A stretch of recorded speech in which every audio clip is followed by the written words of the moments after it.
Bom dia a todos. Começa agora o seminário Doenças Crônicas, Inovando com Simplicidade. O evento é realizado pela Folha e tem patrocínio da Fundação Novartis. Eu sou Cláudia Colucci, jornalista especializada em saúde e vou mediar este evento. Você que nos assiste pode enviar perguntas e comentários ao longo dos painéis por meio do número de WhatsApp que vai aparecer aqui na tela. As doenças crônicas são aquelas que têm uma progressão lenta e durável, podendo, aliás, se estender por toda a vida do paciente. As mais comuns são a diabetes, que acomete 17 milhões de brasileiros, e a hipertensão, que afeta 55 milhões, segundo as sociedades brasileiras que tratam dessas duas enfermidades. Para a abertura deste seminário, vamos receber o Dr. Álvaro Ovezum, cardiologista, diretor do Centro Internacional de Pesquisas do Hospital Oswaldo Cruz. Ele vai apresentar uma pesquisa sobre as estratégias para controlar a hipertensão em 3 cidades de países em desenvolvimento: Ulaanbaatar, na Mongólia, Dakar, no Senegal e em São Paulo, no Brasil. Agradecemos a presença, doutor Álvaro, e vamos agora para o início da apresentação. Muito obrigado, Cláudia. Bom dia a todos, bom dia a todas. Expressem minha gratidão e oportunidade de participar desse evento Folha, Seminário Folha, Doenças Crônicas, Inovando com Simplicidade. E aqui uma palavra para entendermos bem o tema. Tudo que se refere à inovação significa benefício populacional. Se não houver benefício populacional, provavelmente não estamos lidando com inovação. E doenças crônicas, o próprio nome está dizendo, há uma necessidade premente de nós intervirmos para reduzirmos o ônus da doença crônica e, neste caso em particular, a doença cardiovascular. E qual consequência? Aumentar a longevidade e a qualidade de vida da nossa população. Este é um projeto científico que conta com a colaboração da Fundação Novartis, da Sociedade de Cardiologia do Estado de São Paulo, Secretaria Municipal de Saúde, Instituto Telos, Associação Americana de Cardiologia. Então, nós falaremos sobre este projeto com os resultados recentemente publicados. Seguinte, por favor. Quando falamos na hipertensão arterial, vamos lembrar doença cardiovascular, que neste momento, ou pelo menos em 2019, nós tínhamos 18 milhões de mortes no mundo por doenças cardiovasculares. É a causa número 1 de morte em nosso país. 42% das mortes no Brasil são de origem cardiovascular. Vem antes de câncer. E por cardiovascular temos que falar em infarto agudo do miocárdio, o ataque cardíaco e o acidente vascular cerebral, conhecido como derrame. Quando falamos que 32% das mortes são por causa cardiovascular, dados atuais mostram 42%. E por fim, não é apenas sobrevida encurtada, óbito precoce, qualidade de vida prejudicada. Temos impacto econômico dentro do sistema de saúde. Então, tudo que fazemos em prevenção, nós teremos também um ganho econômico. O seguinte, falando de hipertensão arterial, se nós normalizarmos a pressão arterial dos brasileiros, todo brasileiro tem pressão arterial normal. Isso significa redução de 43% em todos os casos de infarto. Nós temos 400 mil infartos por ano no Brasil. Pensem, 43% a menos. E se falarmos no AVC, o impacto é ainda maior. Normalizar a pressão arterial do brasileiro significa 48% a menos de AVCs. 500 mil de AVCs por ano, imaginem, termos só metade deste número. Mas qual a informação importante, original, deste trabalho? É que nós somos, neste momento, cientificamente falando, nós somos bons para gerarmos evidências. Evidências de intervenções que vão melhorar a saúde das pessoas. Existe um ambiente de um estudo clínico onde eu testo a eficácia e a segurança. Mas até aí é só metade da história. Quando eu comprovo que uma intervenção, por exemplo, é eficaz e segura para controlar a pressão arterial, significa que eu tenho uma nova informação, um conhecimento para ser utilizado. Mas esta é a lacuna problemática. Se não for utilizado o conhecimento, é a mesma coisa que não termos o conhecimento.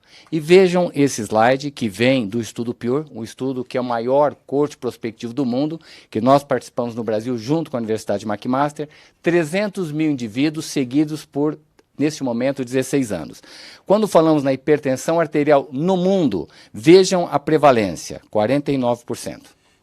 Mas vejam a última coluna, qual a proporção de controle? Hipertensão arterial. Primeiro, o indivíduo tem que saber ser hipertenso. Segundo, em sabendo, ele tem que ser tratado. E terceiro, em sendo tratado, ter níveis pressóricos controlados, ou seja, pressão arterial abaixo de 14/9 ou 140/90.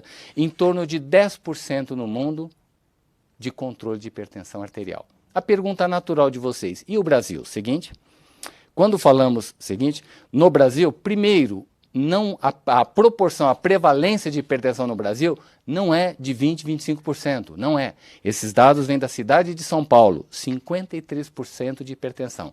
Praticamente 1 em cada 2 adultos na cidade de São Paulo tem hipertensão arterial. E vamos na última coluna, o controle. O controle daqueles tratados é de 38%, mas o controle de todos os hipertensos em torno de 24%. Ou seja, 1 em cada 4, 1 em cada 5 hipertensos na cidade de São Paulo tem pressão arterial sob controle. Significa que novos infartos, novos AVCs prematuros ocorrerão. E saibam que países como o Brasil, nós temos uma precocidade da ocorrência da doença cardiovascular e gravidade e custos no sistema de saúde. Este é o cenário que nós temos da hipertensão arterial. Seguinte, qual o fator de risco no mundo mais importante, associado com infarto, AVC e hospitalização por insuficiência cardíaca? O que eu disse aqui, causa número 1 de morte, causa número 2 de morte e causa número 1 de hospitalização. Importantíssima. O fator mais importante, hipertensão arterial. Se a pergunta for, escolha um fator de risco para reduzir infartos, AVCs e hospitalização por insuficiência cardíaca no mundo. Controle de hipertensão arterial. É o mais importante. E é o segundo associado com mortalidade, apenas atrás de tabagismo no mundo. Seguinte, se nós temos esse cenário, então nós temos as lacunas. O que são lacunas nesse cenário? Eu tenho tratamento, eu tenho conhecimento, mas eu não tenho implementação. Como eu sei que a implementação não está suficiente? Porque o nível pressórico não está controlado em mais do que 10% a 20%. Seguinte, além de não conhecer a lacuna, o conhecimento científico é disponível? É disponível em larga escala, eficácia e segurança comprovada. Terceiro, agora qual a estratégia? É uma nova forma de pesquisa, talvez seja uma das pesquisas mais importantes, a verdadeira pesquisa translacional que traduz o conhecimento para a população, que traduz o conhecimento para que a população tenha o benefício do conhecimento gerado pela academia ou pelas coalizões.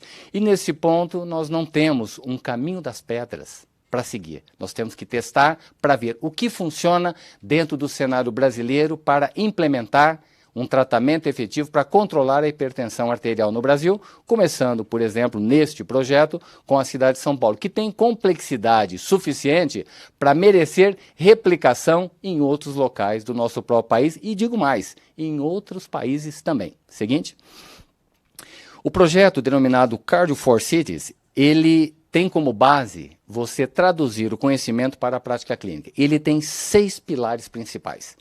O primeiro deles é melhorar a qualidade do cuidado. O segundo, acesso precoce ao diagnóstico da hipertensão arterial. O terceiro, a palavra muito forte da reforma política, mas na verdade é o ajuste, é a customização, é a modelagem para aquela situação em particular que é a hipertensão arterial. O 4, dados. Você tem que ter tecnologia digital para ter informações para saber métricas. Sem métricas, nós não sabemos como estávamos e como estamos. É necessário ter informação. O quinto item, se alguém me perguntar, escolha o mais importante, eu diria o quinto item, que é coalizão. é uma palavra de ordem na atualidade. Coalizão, você não pode trabalhar só com a área médica ou área de saúde, tem área de educação, você tem uma área de planejamento de cidades, você tem área de esporte, de alimentação, de finanças. Todos esses parceiros, eles têm que trabalhar junto num projeto colaborativo que nós denominamos coalizão, ou se preferirem, uma colaboração intersetorial que tem, sim, a colaboração de iniciativa privada e pública. E, por fim, o que todo mundo poderia perguntar, mas fazendo este projeto, a propriedade intelectual fica com quem? Fica com a localidade, fica com a Secretaria Municipal de Saúde. Isso é algo que é devolvido para a sociedade para que possa ser implementado na prática. Seguinte, são 3 países, e neste caso 3 cidades, que foram escolhidos para o projeto Cardio for Cities, né?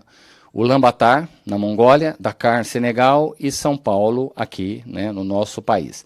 A cidade de São Paulo, nós podemos acompanhar aqui, com uma população estimada em 12 milhões de habitantes, uma prevalência de hipertensão arterial, como eu disse, 1 em cada 2, né, paulistanos, perdão, 45% de prevalência de hipertensão e uma mortalidade por doença cardiovascular entre 30% a 40%. São Paulo foi a cidade escolhida para colaborar junto com essas outras 2. Seguinte.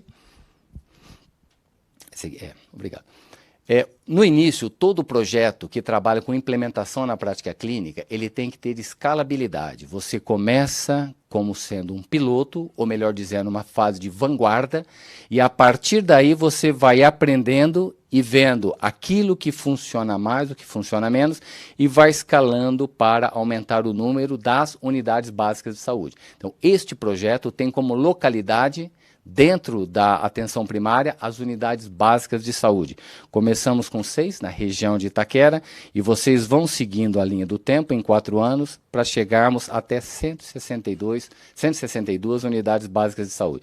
Portanto, é escalonável e se é escalonável, nós podemos pensar em estado, podemos pensar em outros estados da federação. Seguinte.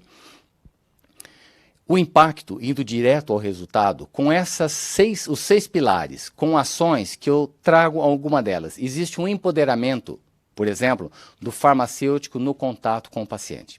Existe um empoderamento do paciente ou da população para entender que hipertensão é um fator de risco que você pode não só controlar, como aumentar a tua expectativa de vida e qualidade de vida. Terceiro, é uma palavra que no inglês fica mais fácil, que é o task share ou task shifting, que significa aquilo que era de propriedade de um determinado grupo, exemplo, médicos, enfermeiros passam a fazer. Aquilo que era do enfermeiro, eventualmente auxiliares de enfermagem possam fazer. Aquilo que era do auxiliar vai para o agente comunitário de saúde. E se quiserem saber, um dos preditores independentes do sucesso são os agentes comunitários de saúde. Eles visitam a residência, eles têm um contato excelente com a população, com a família e, portanto, quem deve ser bem empoderado, e nesse projeto houve empoderamento do agente comunitário de saúde. Com essas ações, inclusive, teve também algo fora do habitual, especialmente para mim como cardiologista. E houve envolvimento de escolas de samba, envolvimento de times de futebol.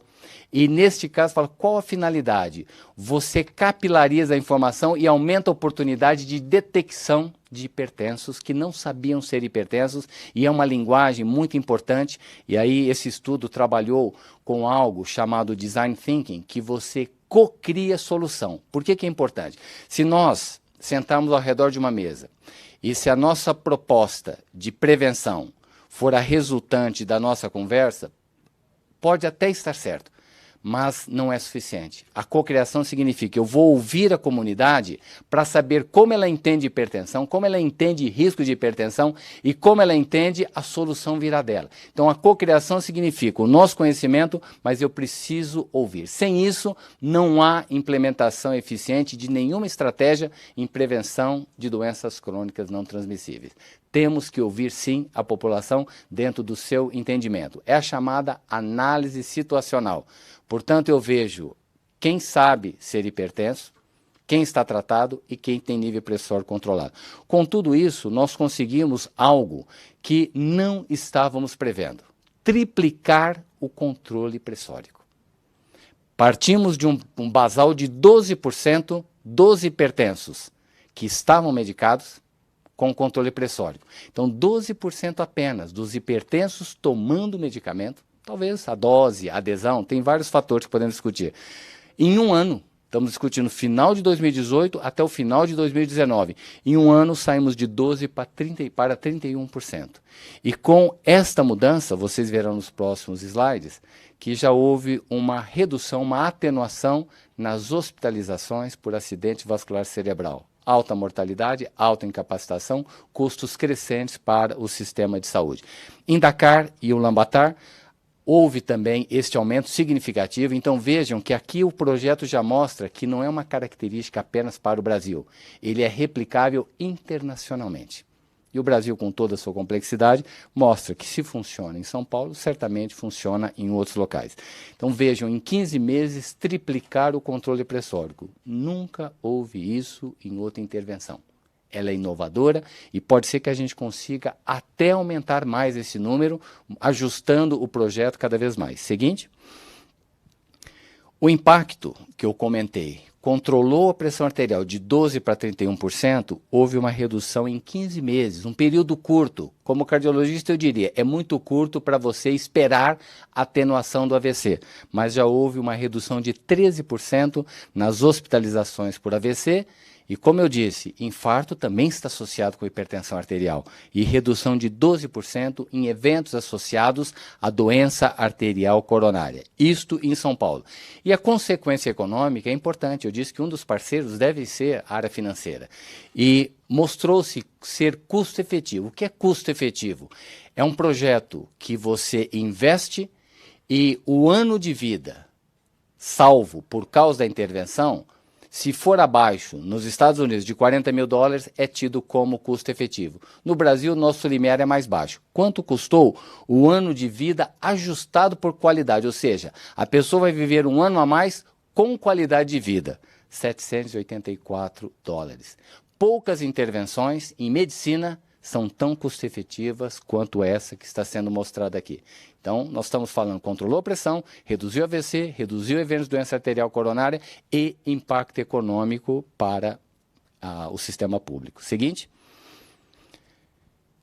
Próximo do final, só resumindo para vocês, o Design Thinking é o processo de cocriação com a sociedade para entender o que eles entendem da hipertensão. A mesma coisa tem que ser feita para diabetes, a mesma coisa para obesidade, a mesma coisa para colesterol.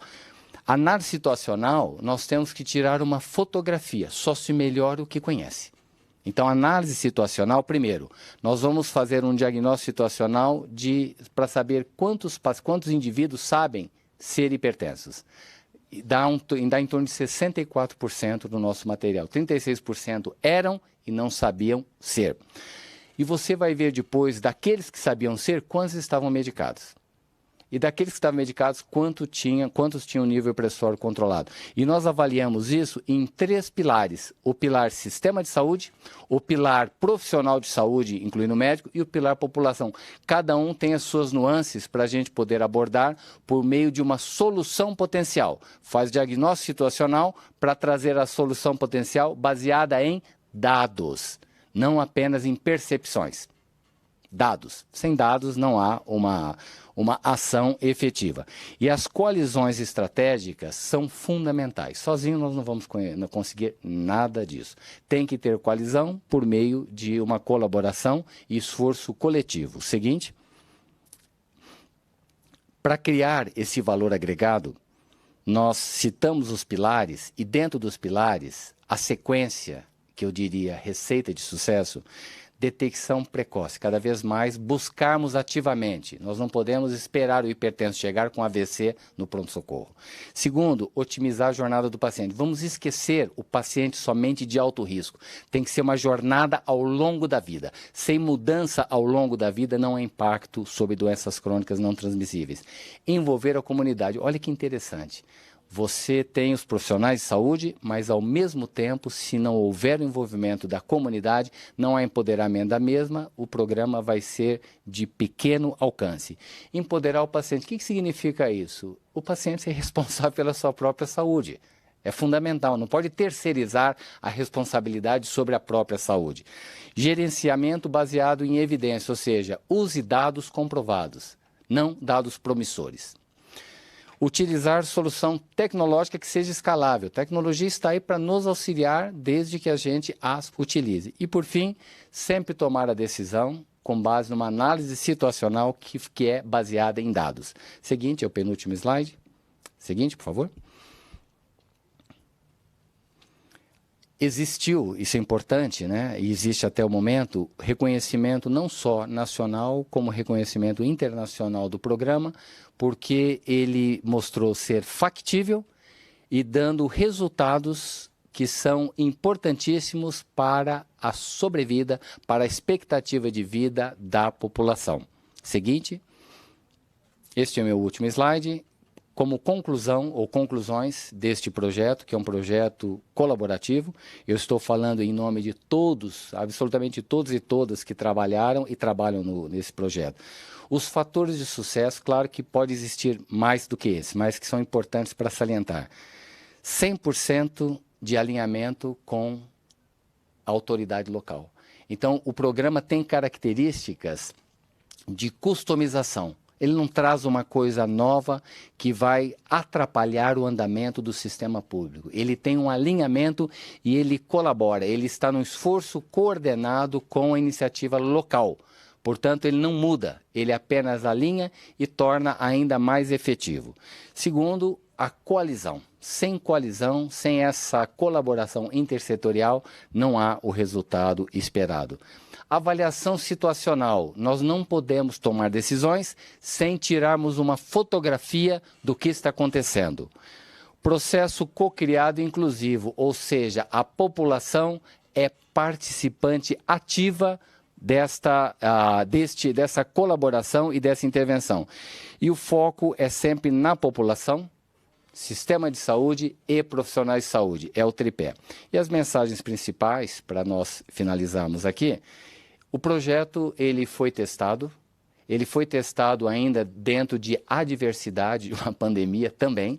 Isso aí mostrou realmente do que a gente é capaz durante uma pandemia e ele está pronto, absolutamente pronto, porque já tem resultado de faz isso, controla a pressão, em controlando reduz AVC, em controlando reduz custos. Ele já está pronto para replicação em outras cidades e globalmente para outros países. E, por fim, ele é extensível para outros fatores de risco. Nós estamos falando de hipertensão, como eu disse, que foi o fator de risco mais importante para eventos cardiovasculares. Mas podemos fazer para diabetes, para obesidade, para dislipidemia, que é o colesterol alterado, e qualquer outra condição crônica. Muito obrigado pela oportunidade de trazer essa informação para todos vocês.